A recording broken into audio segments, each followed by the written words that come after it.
On va commencer par la lecture qui se trouve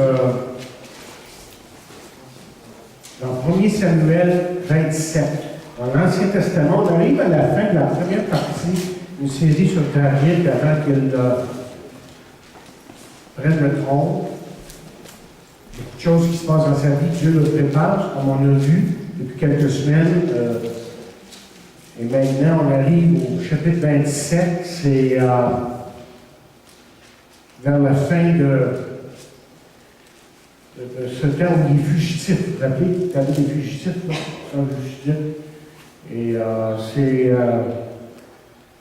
pas longtemps après ça, évidemment, c'est le chapitre ici qu'on va lire ce matin, qu'on va voir que c'est la fin de sa lutte, malheureusement. Et on sait que ça a été une fin tragique pour cet homme. Alors, si vous avez vos Bibles, c'est le livre va bien, et on va lire 1 Samuel 27, et ensuite on va aller dans 1 Samuel 30, 1 à 6. Le chapitre 27 n'est pas si long, mais il y a quelque chose à dire d'important. Merci.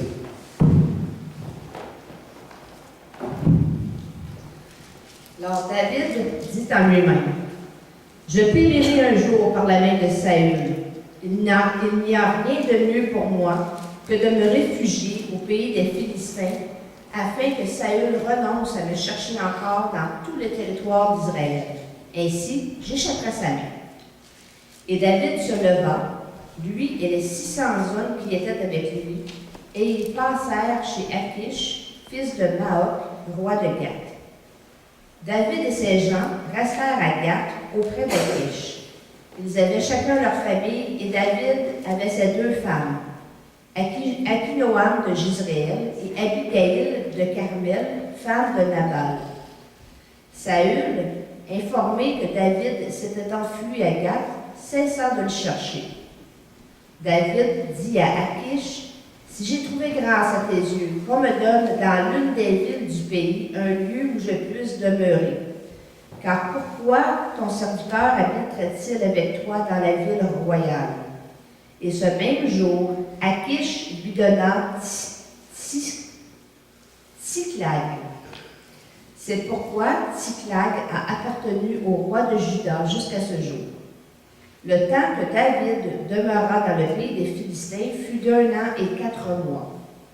David et ses gens montaient et faisaient des incursions chez les Guéchoriens, les Girziens et les Amalécites, car ces nations habitaient dès les temps anciens la contrée du côté de Shur et jusqu'au pays d'Égypte. David ravageait cette contrée. Il ne laissait en vie ni homme ni femme, et il enlevait les brebis, les bœufs, les ânes, les chameaux, les vêtements, puis s'en retournait et allait chez Achish. Achish disait, « Où avez-vous fait aujourd'hui vos coups? » Et David répondait, « Vers le midi de Juda, vers le midi des Gérachuélites, vers le midi des Kéniens. » David ne laissait en vie ni homme ni femme pour les amener à Gath, car, pensait-il, il pourrait parler contre lui et dire « Ainsi a fait David. » Et ce fut là sa manière d'agir tout le temps qu'il demeurait dans le pays des Philistins. Achish se fiait à David et il disait « Il sera odieux à Israël, son peuple, et il sera mon serviteur à jamais. » Lorsque David arriva le 3e jour à Tsiklag avec ses gens, les Amalécites avaient fait une invasion dans le Midi et à Tsiklag. Ils avaient détruit et brûlé Tsiklag, après avoir fait prisonnier les femmes et tous ceux qui s'y trouvaient, petits et grands. Ils n'avaient tué personne, mais ils avaient tout emmené et s'étaient remis en route. David et ses gens arrivèrent à la ville, et voici, elle était brûlée. Et leurs femmes, leurs fils et leurs filles étaient emmenés captifs. Alors, David et le peuple qui était avec lui élevèrent la voix et pleurèrent jusqu'à ce qu'il n'ait plus de force de pleurer. Les 2 femmes de David avaient été amenées, Akinoam de Jizréel et Abigail de Carmel, femme de Nabal. David fut dans une grande angoisse, car le peuple parlait de le lapider, parce que tous avaient de l'amertume dans l'âme, chacun à cause de ses fils et de ses filles. Mais David reprit courage en s'appuyant sur l'Éternel, son Dieu. Merci beaucoup, Seigneur. Je vous prie. Seigneur, encore une fois, nous sommes devant toi, devant ta majesté. Nous te remercions pour ton amour que tu démontres à travers même ces paroles ici. Nous voyons, Seigneur, que dans ta grâce, tu travailles dans le cœur, dans les circonstances, dans les événements, et que tu agis pour sauver, pour ramener et pour nous parler à nous aujourd'hui. Nous sommes devant toi et, encore une fois, puisses-tu enlever toute obstruction mentale, quoi que ce soit, Seigneur, spirituel, qui pourrait nous empêcher d'entendre ce que tu veux que nous entendions aujourd'hui. Nous comptons sur toi. C'est pour ça que nous te prions toutes ces choses dans le nom de Jésus. Amen. Réussir. Je pense qu'il n'y a pas personne qui n'aime pas réussir quelque chose dans sa vie. C'est tellement un sujet important aujourd'hui qu'il y a beaucoup de livres qu'on peut acheter pour savoir comment réussir.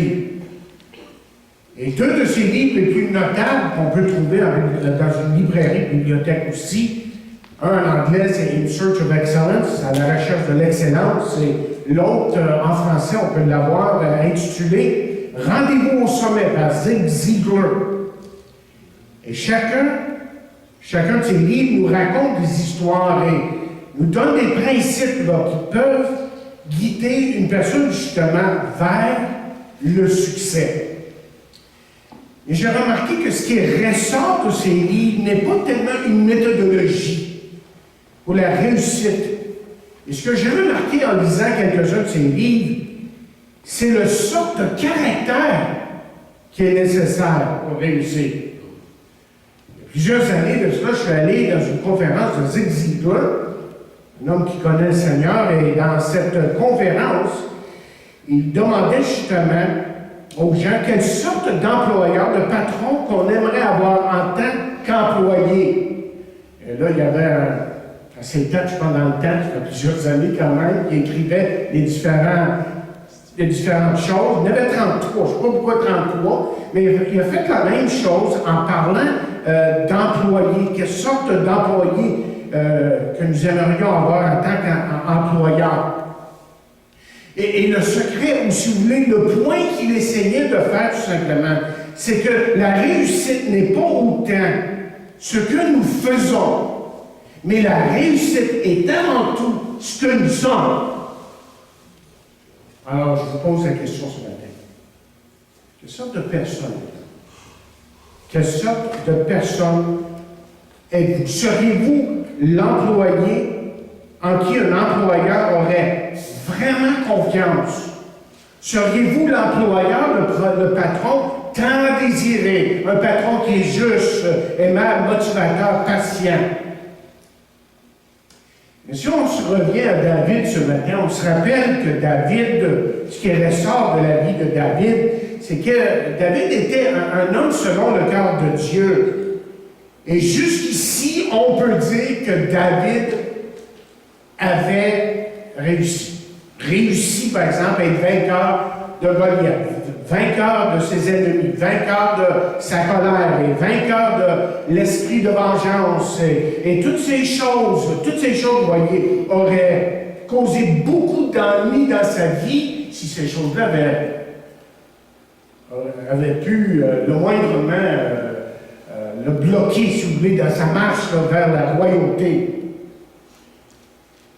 Mais en regardant encore une fois l'histoire de David, je me suis posé la question, quel était son secret?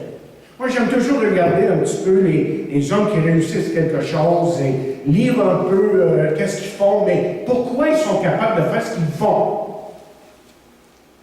Et je me suis dit, en préparant ce message, que David était justement un homme selon le cœur de Dieu, mais il devait y avoir quand même autre chose. Vous voyez, on ne devient pas un homme selon le cœur de Dieu, une femme selon le cœur de Dieu, parce qu'on a parlé d'Abigail la semaine passée, que c'était elle aussi une femme selon le cœur de Dieu. Et ça ne vient pas par accident. Il y a quelque chose qui se passe dans nos vies pour qu'on arrive à ça. Et justement, j'ai lu un livre il y a quelque temps, écrit par Andrew Murray, intitulé Waiting on God, attendre Dieu, ou s'attendre à Dieu. Je ne sais pas la traduction exacte, là, mais ça serait quelque chose comme ça. Et ce qu'on découvre, ce que je découvre après avoir lu ce livre, c'est que, vous voyez, David avait appris dès son jeune âge une leçon très, très importante. Attendre Dieu, c'est-à-dire savoir attendre afin que Dieu se révèle, afin que Dieu change nos vies, afin que Dieu dirige nos vies. Et voici ce qu'Andrew Murray a écrit, et je l'ai traduit. Il dit, notre cœur est la scène d'une opération divine plus merveilleuse que la création.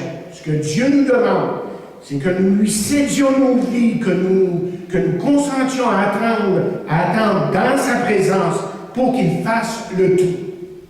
Un peu plus loin, il dit, le but premier de Dieu pour nous, ses créatures, c'est de prouver et manifester sa sagesse, sa puissance et sa bonté, en étant pour nous à chaque moment de notre vie, et notre joie.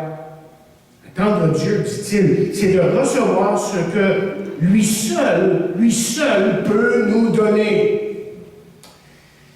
Et David, je pense, fait écho de ça lorsqu'il dit dans le psaume 25, « Fais-moi connaître tes voies, ô Éternel, enseigne-moi tes statuts, tes sentiers. Fais-moi marcher dans ta vérité et enseigne-moi, car tu es le Dieu de mon salut. C'est à toi que je m'attends tout le jour. C'est à toi que je m'attends tout le jour. » Et justement, chers amis, parce que David, voyez, a su attendre dans la présence de Dieu soulevé. Mais David a vaincu cet esprit de vengeance qui est sûrement venu à un moment donné, qui aurait voulu le dominer, le contrôler. Et David, comme on a vu la semaine dernière, a su garder sa dignité en tant que roi futur. Bien, David était un homme selon le cœur de Dieu. On l'a dit souvent. Mais en même temps, on a appris une autre chose. Il était loin d'être parfait. Loin d'être parfait. Et j'aimerais répéter justement le thème du message de la semaine dernière, parce que je pense qu'il y a un lien ici avec ce que je vais vous partager aujourd'hui. La semaine dernière, j'ai dit ceci, le thème et ce qui était très important. J'ai dit qu'il est impossible, voire même dangereux de vivre en comptant sur les victoires spirituelles d'hier, sur les expériences d'hier. Si David avait tué Saül ou Nabal, évidemment, il se serait rendu littéralement coupable de meurtre. Mais Dieu est intervenu dans sa vie. Et David a pu résister à cet esprit de vengeance qui est venu sur lui peut-être plus qu'une fois. Quelle victoire! Quelle résistance! Mais regardez maintenant notre texte. Si on revient dans 2 Samuel, chapitre 27. Vous vous rappelez ce qu'on a lu tout à fait au début, là? Il est dit ceci, que David dit en lui-même, « Je périrai un jour par la main de Saül. Il n'y a rien de mieux pour moi que de me réfugier au pays des Philistins. » Au pays des Philistins.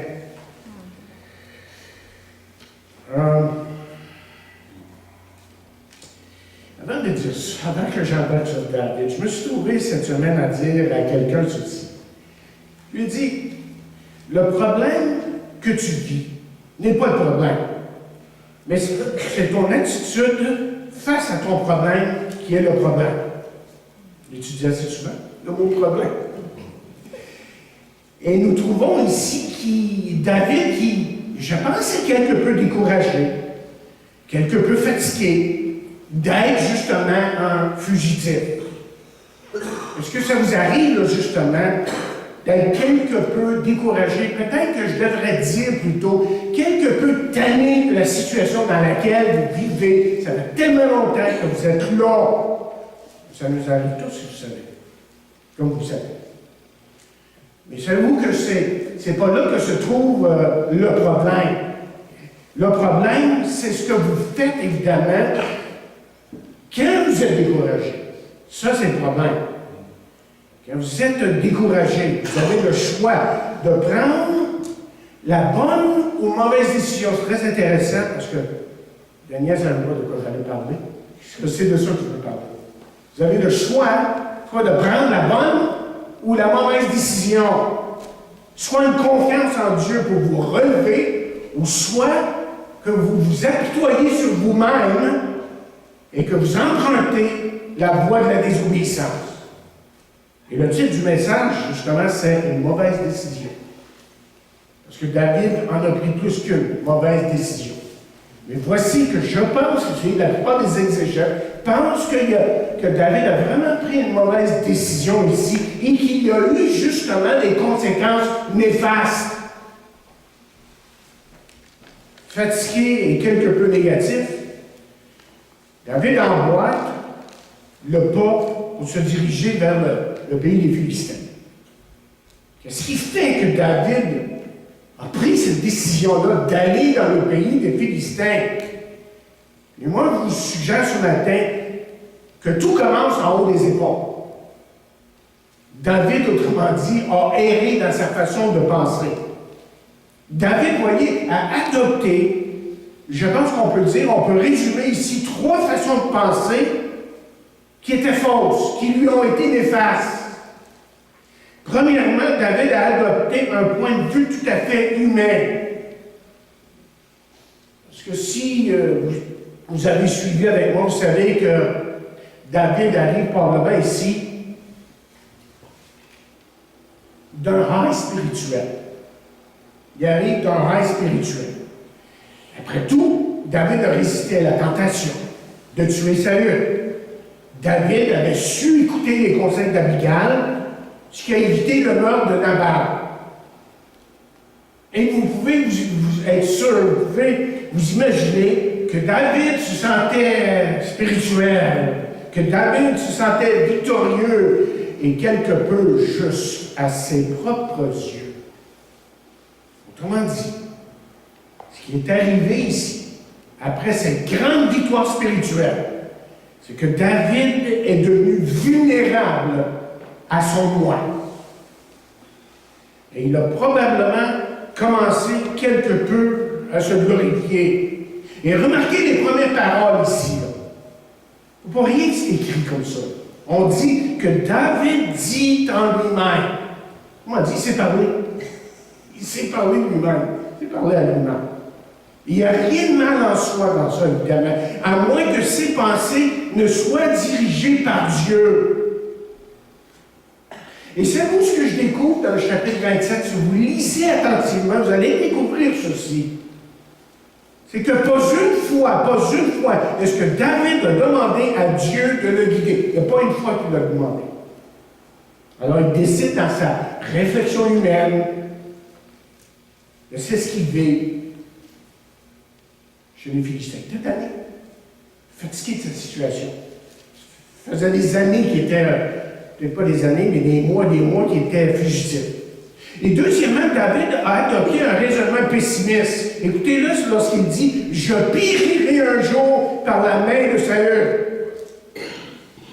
Et pour une raison qui est difficile à comprendre, évidemment, il voit tout noir devant lui. C'est la noirceur totale qui est devant lui. Il est tellement angoissé, fatigué, il est tanné de ce qu'il vit. Il commence à parler en négatif. Pourtant, Dieu n'avait-il pas dit de différentes façons qu'il serait le prochain roi d'Israël? Que Dieu ne lui avait pas dit ça. Il l'a dit évidemment par Samuel qui l'a oint, par Jonathan, parce que la dernière fois qu'il a vu Jonathan lui a dit qu'il serait le prochain roi et que lui serait son second. Et même Saül, imaginez, l'a confessé lorsqu'il a dit « Maintenant voici, je sais que tu règneras et que la royauté d'Israël restera entre tes mains. David. Et David parle ici, quand vous regardez les paroles de près, il parle ici comme un homme qui est vaincu. Troisièmement, David a adopté et s'est fié à la sorte de logique rationnelle. Il décide, après avoir tout considéré, là, de se rendre dans le pays des Philistins. Et pourquoi est-ce qu'il s'est rendu là? Bien, la raison est assez évidente. On va le voir dans quelques instants. C'est parce qu'il savait que ça serait la dernière place que Saül le chercherait. Mais il faut se rendre compte que cette décision-là allait avoir des conséquences. Des conséquences néfastes pour lui et pour les gens qui le suivaient. Parce que rappelons-nous une chose, tu n'es pas tout seul, là, il y avait des centaines qui te suivaient. Est-ce que ça vous arrive d'être au pied du mur dans des choses de votre vie à certains moments? Oui, évidemment, ça arrive à tout le monde. Pas personne qui n'est pas là à un moment donné. Seulement si dans ces moments-là, vous n'allez pas vers Dieu, vous n'allez pas vers lui humblement pour recevoir son aide, le danger, c'est que vous tombiez justement dans une logique humaine, le pessimisme et une logique, on pourrait dire, rationnelle. Alors David a décidé d'aller dans le pays des Philistins. Et sa décision, comme j'ai dit il y a quelques instants, allait affecter d'autres personnes, plusieurs centaines de personnes même. Ce qui fait que j'aimerais que vous écoutiez bien ce que je dis ici. Personne ne vit pour lui-même, ne meurt pour lui-même, ne pêche pour lui-même. Quand vous agissez, ça affecte d'autres. Ça touche la vie des autres. Et si vous décidez de désobéir à Dieu comme David a fait, comme David a entamé dans sa vie, vous pouvez être sûr que ça va affecter d'autres personnes autour de vous. Alors, je veux qu'on regarde justement aux conséquences de ce qui est arrivé ici dans la vie de David. Et je veux m'attarder juste à trois choses, parce qu'on pourrait parler beaucoup plus que ça, là. Mais premièrement, à cause de cette décision, une fausse sécurité a été créée. Et nous lisons justement au verset 4, là, au verset 4, que Saül cessa de le chercher. On peut probablement penser que David respirait un peu mieux. Un peu mieux, merci. Il semble que son plan avait fonctionné. Mais la désobéissance dans un croyant, dans celui qui se dit enfant de Dieu, devrait normalement emmener une certaine culpabilité, n'est-ce pas? Ça devrait l'affecter spirituellement, mais pas pour David ici, pour une raison ou une autre. Pour le moment. Et savez-vous que justement, que le péché, ça peut être quelque chose de très agréable. Justement, on lit dans Hébreux 11, verset 25, ces paroles, Moïse, devenu grand, refusa d'être appelé fils de la fille de Pharaon, aimant mieux être maltraité avec le peuple de Dieu que d'avoir pour un temps la jouissance du péché. Alors, soyez pas surpris à certains moments de rencontrer quelqu'un, même un chrétien qui semble jouir de son péché. Je ne dirais pas pourquoi. Mais des fois, là, je lis le Facebook où ma femme m'indique quelque chose, puis je me dis, ça réveille les cœurs sur le Facebook, mais ça se peut pas. Tu te dis, ben, voyons donc, ils sont avoués. Ils disent des choses, là, puis tu te dis, voyons donc, ça paraît-tu qu'ils vont plus à l'Assemblée? Ils sont plus enseignés, ces gens-là, pour dire des choses comme ça, ils seraient corrigés. Mais quand on décide de couper tous les liens avec une assemblée, c'est ça qui arrive. Lisez le Facebook, et vous allez savoir exactement de quoi je parle. Je trouve ça tellement dommage. Mais vous pouvez être sûr que quand vous désobéissez à Dieu, que quand vous allez à l'encontre des voies de Dieu, qu'il y a des conséquences. Et David, lui, ici, là, était sur une voie de destruction. Ça s'en venait. Je ne faisais pas attention ici. Là. Ou si Dieu n'était pas intervenu, ça aurait été beaucoup plus grave. OK, deuxièmement, à cause de cette désobéissance ici, pas seulement est-ce que David s'est placé dans une sorte de fausse sécurité, mais David a adopté la cause de son adversaire, imaginez. David est allé se réfugier, comme on a lu à Gath, là où se trouvait le roi Akish, pas un roi israélien, ici c'est un roi philistin. Il est devenu son ami, et assurément que pour le roi Akish, que c'était très avantageux d'avoir David de son côté. Même le texte, je pense, le dit à la fin, là, il se rend au Dieu Israël, son peuple, et il sera mon peuple, mon serviteur à jamais. Et nous verrons tranquillement, si vous prenez, on ne peut pas lire tous les textes, mais tranquillement, ce qu'on découvre ici, c'est que il y a des liens qui s'établissent entre David et les Philistins, à tel point que je pense que David a commencé à adopter certaines philosophies de ces gens-là, façon de vivre. Et volontairement, il s'est soumis à Akish, et plus il demeurait là, vous voyez ce qui est arrivé? Plus il se sentait bien, et plus il voulait servir le roi Akish. Il était en sécurité. Mais troisièmement, à cause de cette désobéissance, il s'est compromis spirituellement. J'ai lu dans un commentaire, justement, et on ne peut pas croire tout ce qui est dans les commentaires, mais c'est intéressant de voir ce qu'ils disent. J'ai lu dans un commentaire que puisque David est demeuré si longtemps au pays des Philistins, qu'il a sûrement adoré leur Dieu. Moi, je n'accepte pas ça nécessairement, c'est juste une idée que quelqu'un avait en faisant l'exégèse du texte, probablement qu'ils avaient même adoré leur Dieu. Mais je pense qu'on peut voir autre chose ici. Ce qu'on peut voir, ce que je peux accepter, c'est que plusieurs de ceux qui l'auraient suivi auraient pu tomber dans ce piège. Il y a des centaines de personnes autour de lui. Est-ce que je peux vous le dire encore, ce que j'ai dit tantôt? Personne ne vit pour lui-même, ne meurt pour lui-même, ne pêche pour lui-même. Une autre chose que j'ai remarqué, et j'ai fait un peu de recherche sur ça, j'ai remarqué que David, comme vous le savez, est reconnu pour ses psaumes. Hein? David est en train d'écrire des psaumes, des louanges à Dieu, et des fois c'est des complaintes, des fois c'est des louanges pures et simples, de l'adoration, et c'est tellement vivant, tellement humain et tellement spirituel en même temps. Et ça, pourquoi? Quand David était là dans le pays des Philistins, il n'a pas écrit un psaume. Pas un. Donc, regardons encore une fois les conséquences. Premièrement, il a eu comme une fausse sécurité ici. Deuxièmement, il a adopté la cause de l'adversaire. Et troisièmement, il s'est compromis spirituellement. Moi, je vous suggère ce matin que c'est toujours ce qui arrive à celui qui emprunte la voie, sorte de voie que David a empruntée ici. Le chemin de la désobéissance.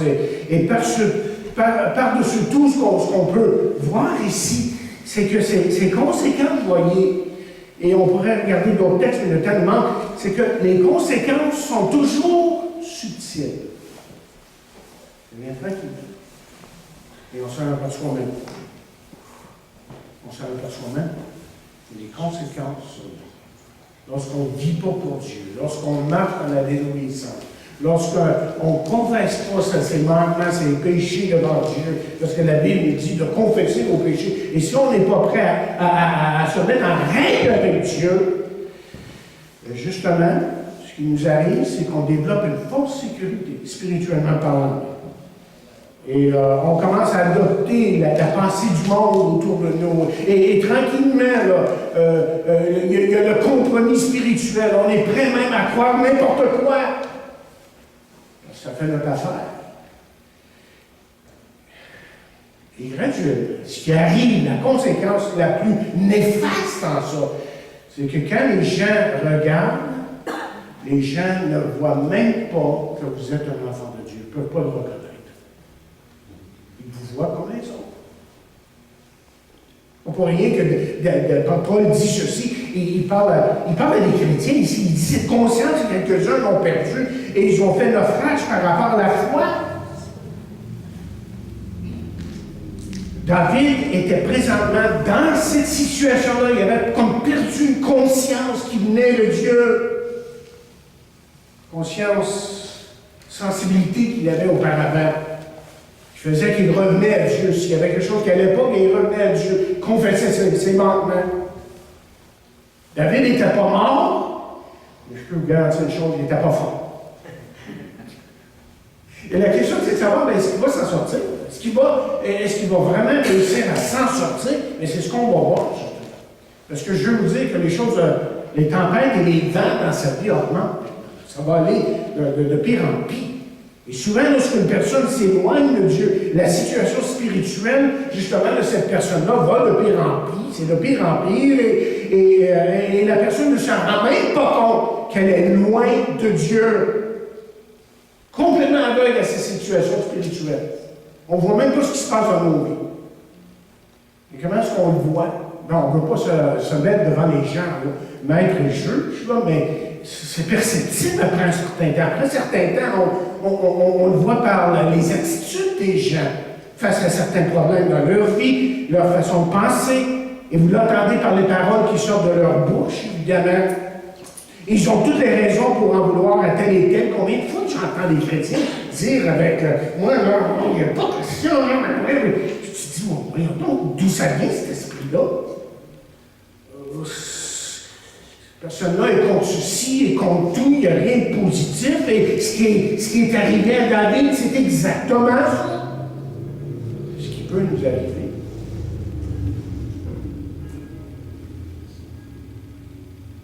Vous voyez ce qui peut nous arriver. Première chose, c'est ceci. D'abord, la duplicité.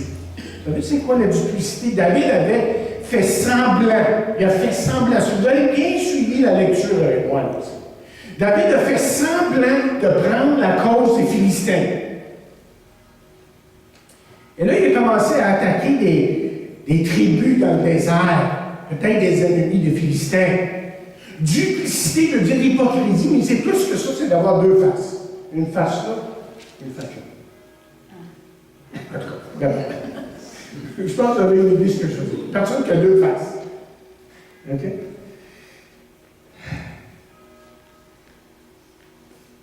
Autrement dit, le point est celui-ci. Okay? Retenez ceci, c'est que lorsqu'on désobéit à la parole de Dieu, on marche à l'encontre de la volonté de Dieu, qu'on sait être sa volonté, on n'a pas le choix que d'être des hypocrites. Et malheureusement, il y a beaucoup de ça dans l'Église. À travers les années, j'en ai vu tellement. Un jour une chose, l'autre jour une autre chose. Puis tu te dis, mais d'où ça vient, ça? Et David s'est mis à jouer ici un jeu avec les Philistins, mais un jeu qui littéralement allait l'emmener sur le bord du précipice. Je ne sais pas si vous êtes sur le bord du précipice ce matin, votre marche avec Dieu. Vous ne savez pas où vous en allez. Vous lisez, peut-être que même vous lisez la parole et vous priez, mais en réalité, vous savez bien que vous n'êtes pas là où vous devriez être. Jésus n'a-t-il pas dit, car je vous le dis, si votre justice surpasse-t-elle les scribes et les pharisiens, vous n'entrerez pas dans le royaume de Dieu. Comment dit, chers amis, il n'y a pas de place pour l'hypocrisie en celui qui est un enfant de Dieu, et qu'aussitôt qu'il s'aperçoit le moindrement qu'il y a une sorte de duplicité, d'hypocrisie dans son cœur, qu'il devrait le confesser. C'est pour ça que la Bible dit, si quelqu'un a péché, nous avons un avocat auprès du Père Jésus-Christ le juste. Ensuite, ce qui suit de très près, c'est la façade que David a su maintenir parmi les pharisiens, les Philistins. Et on lit justement au verset 10, où avez-vous fait aujourd'hui vos courses? Et David répondit, vers le midi de Juda. une des faiblesses de David ici, c'était un homme qui disait parfois des demi-vérités. Il dit vers le midi de Juda. Peut-être ici, certains suggèrent qu'il veut laisser sous-entendre qu'il combat son propre peuple, les Israélites. Imaginez, ça avait fait l'affaire d'Achish. Et nous allons voir comment que ça l'a mis encore plus dans le pétrin plus tard. Chers amis, c'est exactement ce qui arrive lorsqu'on marche à l'encontre de la parole de Dieu, lorsqu'on décide de marcher à l'encontre de la volonté de Dieu. On commence par mentir à soi-même, on commence, ensuite vient évidemment la façade, on ment aux autres, évidemment, on entretient une façade. Une chose qu'on devrait savoir, c'est qu'on ne peut jamais mentir à Dieu. Autrement dit, on peut mentir aux autres et les autres ne le sauront pas, mais Dieu, lui, le sait toujours. Et comme j'ai dit, s'il y avait un point faible dans la vie de David, c'est que David s'est fait prendre à plusieurs reprises à ne pas toujours dire la vérité. Et je me demande ce matin, lorsque vous regardez votre cœur et votre marche avec Dieu, si vous essayez de tout simplement entretenir la façade devant les gens, de maintenir une façade. Et c'est peut-être à ces gens-là, c'est peut-être pour ça que Jésus a dit un jour, venez savoir tous qui est fatigué et chargé, je vous donnerai du repos. Êtes-vous tanné de jouer la comédie avec Dieu? Arrêtez de simplement tenter et laissez Dieu agir dans votre vie. Enfin, notre ami David ici aggrave sa situation en agissant dans le plus grand secret. Si vous suivez avec moi, il faisait croire à Akish qu'il combattait Israël, mais pour maintenir son mensonge. Qu'est-ce qu'il fait? Et le texte nous dit que pour ne pas être découvert, tous ceux qui combattaient, ils s'assuraient de tout les tuer. Pas que ça sorte. Qu'est-ce qu'il est en train de faire réellement? Donc, arrivé à ce stade-ci, là, on arrive et on se dit, mais voyons, le péché, la désobéissance de David est complète, elle est à son comble. C'est grave ce qui arrive ici. Je ne sais pas si vous voyez la progression. Et il commence par un petit peu d'hypocrisie, on sent un petit peu d'hypocrisie. Et ensuite, c'est la façade qui vient.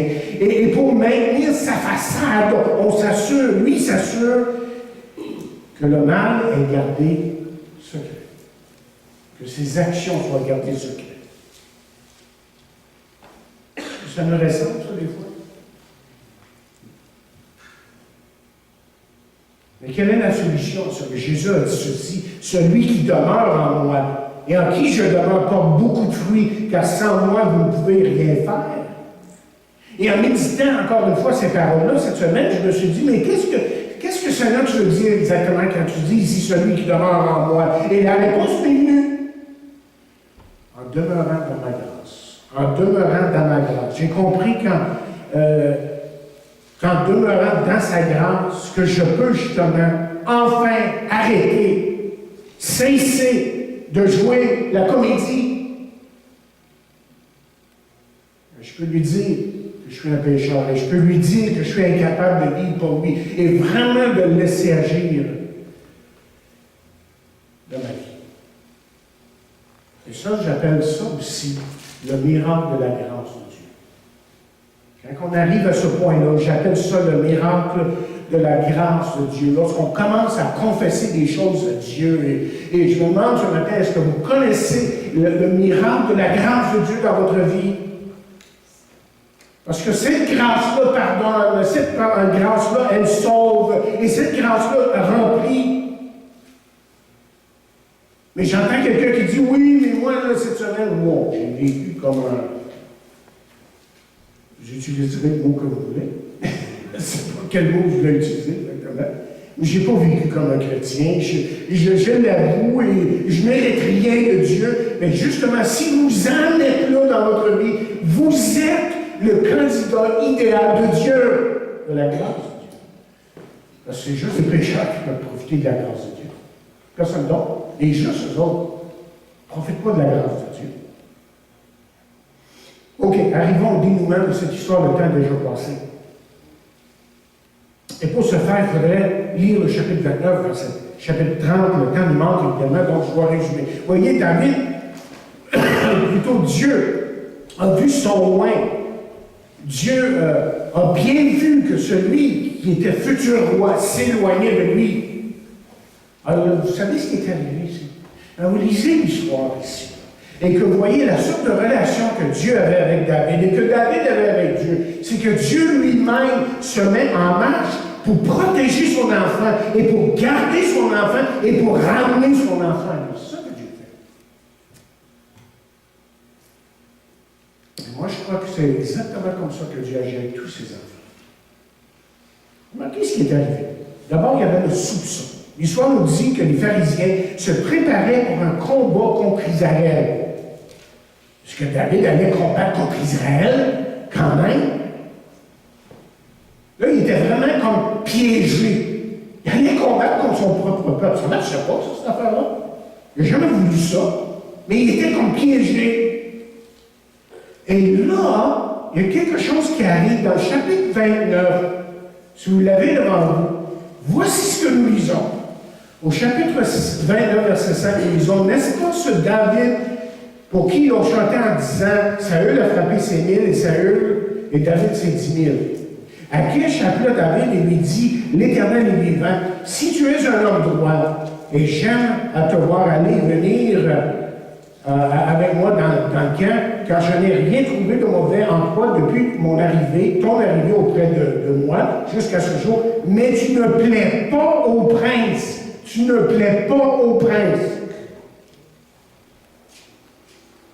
Et les princes, les Philistins, ils ont commencé à questionner. Ils ont commencé à dire, hey, qu'est-ce qu'il fait là, lui? Hey, es-tu pour vrai, lui, là? Es-tu vraiment là pour vrai? Et qu'est-ce qu'ils ont décidé de faire? Ils ont décidé de le laisser de côté. Et vous pensez que ça, c'est un accident, ça? Non, chers amis, ça fait partie de ce qu'on appelle la providence de Dieu. C'est Dieu qui est en train d'agir ici. C'est Dieu qui agit. C'est Dieu qui protège son enfant, même lorsqu'il est désobéi. Ensuite, la désillusion. Mis de côté, David se sentait tout à fait perdu. Il est complètement perdu. Et rejeté par les Philistins, mais tout pouvait arriver. Et David voit le roi Akish ici et son armée se préparer pour le combat contre Israël, comme c'était la coutume, ça arrivait souvent, ça, Philistins, Israël et tout ça. Mais David n'allait pas, lui qui est parmi les Philistins, n'allait pas se mettre à se battre avec les Philistins. Premièrement, parce que les Philistins, jusqu'à ce jour, s'étaient bien occupés de lui. Et deuxièmement, si le moindrement les Philistins avaient soupçonné qu'il était un frère, qu'est-ce qu'il pensait qu'il serait arrivé? Il l'aurait tué là. Peu raison.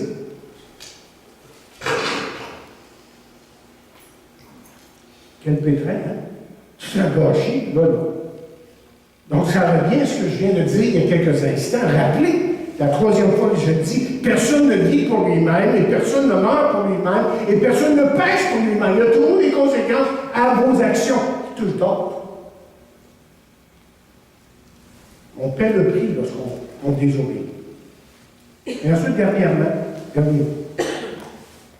au chapitre 31 à 6, là, il y a quelque chose qui se passe qui est encore plus dévastateur pour David.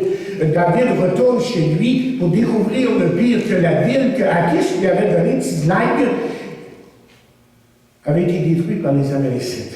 Et en plus, ils avaient pris les femmes et les enfants.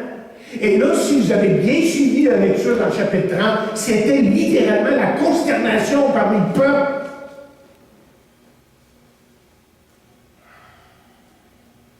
Pour aller mal, ça allait mal. Parce que là, on arrivait à ce point où on voulait tuer David. Ce n'était pas les Philistins qui voulaient tuer. C'était les Israélites eux-mêmes. Ça ne pouvait pas aller plus loin que ça. On a voulu le tuer. Et maintenant, David est rendu à son pouvoir. Pour être bon, là, il était bon. Je suis sûr qu'à un moment donné, il était là, puis il s'est rendu compte de ce qui s'est passé, toute la ville est détruite. les enfants, les enfants sont partis. Vraiment, qu'est-ce qui se passe? Puis, tu sais, c'était la dévastation, c'était l'angoisse totale. Et justement, ils tombent, selon ce que la Bible nous dit, dans une profonde angoisse. Mais savez-vous quoi? C'est exactement où Dieu voulait. C'est exactement où Dieu le voulait. Parce que quand vous tournez dans votre Bible, dans 1 Samuel, 30e chapitre, verset 6, après tout ça, il est dit ceci, mais David reprit courage en s'appuyant sur l'Éternel, son Dieu. Dieu, enfin, ramène son enfant à lui. Ça va mal, hein? Mais quand ça va mal, c'est le temps que tu tournes vers lui. C'est justement ça. Est-ce que vous êtes éloigné de lui dernièrement? Et vous trouvez que votre vie est à l'envers? Pas juste avec vous-même, mais avec les gens autour de vous. Votre relation avec Dieu n'est pas normale parce que vous ne suivez pas la parole de Dieu. Et ce n'est pas une question de commandement, d'obéissance rigide. Mais est-ce que vous avez cet amour pour Dieu que lui a pour vous aujourd'hui? Et je me demande ce matin, est-ce que vous connaissez le miracle de la grâce de Dieu? Savez-vous c'est quoi ça? Votre vie est pleine, peut-être pleine de, comme David, de mauvaises décisions. Décision après décision, vous vous rendez compte parce que les conséquences sont là. Vous n'avez peut-être pas vu là, quand vous avez décidé de faire tel et tel chose. Tout d'un coup, vous apercevez que c'était la mauvaise décision parce que les conséquences vous le disent. Laissez-moi vous dire que vous êtes en bonne compagnie parce qu'on parle d'Abraham, de Jacob, on pourrait parler de Jonas, de Pierre. Ils ont tous pris de mauvaises décisions à un moment donné. Mais ils ont tous aussi connu la grâce de Dieu dans leur vie. Et vous pouvez connaître cette grâce dans votre vie aujourd'hui. Parce que la grâce de Dieu, ce qui ressort de Dieu, c'est son pardon, évidemment. C'est une réconciliation avec lui-même. C'est la compassion que Dieu donne à son enfant. C'est cette nouvelle direction et la joie à nouveau aujourd'hui, de marcher avec lui. Seigneur, je prie que ces paroles aussi puissent avoir parlé à plusieurs qui écoutent aujourd'hui, qui écouteront dans les semaines à venir. Tu nous donnes ton amour, tu nous montres ton amour, tu nous tends la main, et ta main est pleine de grâce et de pardon et de joie. Et je prie que tes enfants se tournent vers toi. Je prie que pour celui qui ne te connaît pas, que lui aussi se tournera vers toi, sachant que tu es prêt à le recevoir tel qu'il est. Amen. Yeah.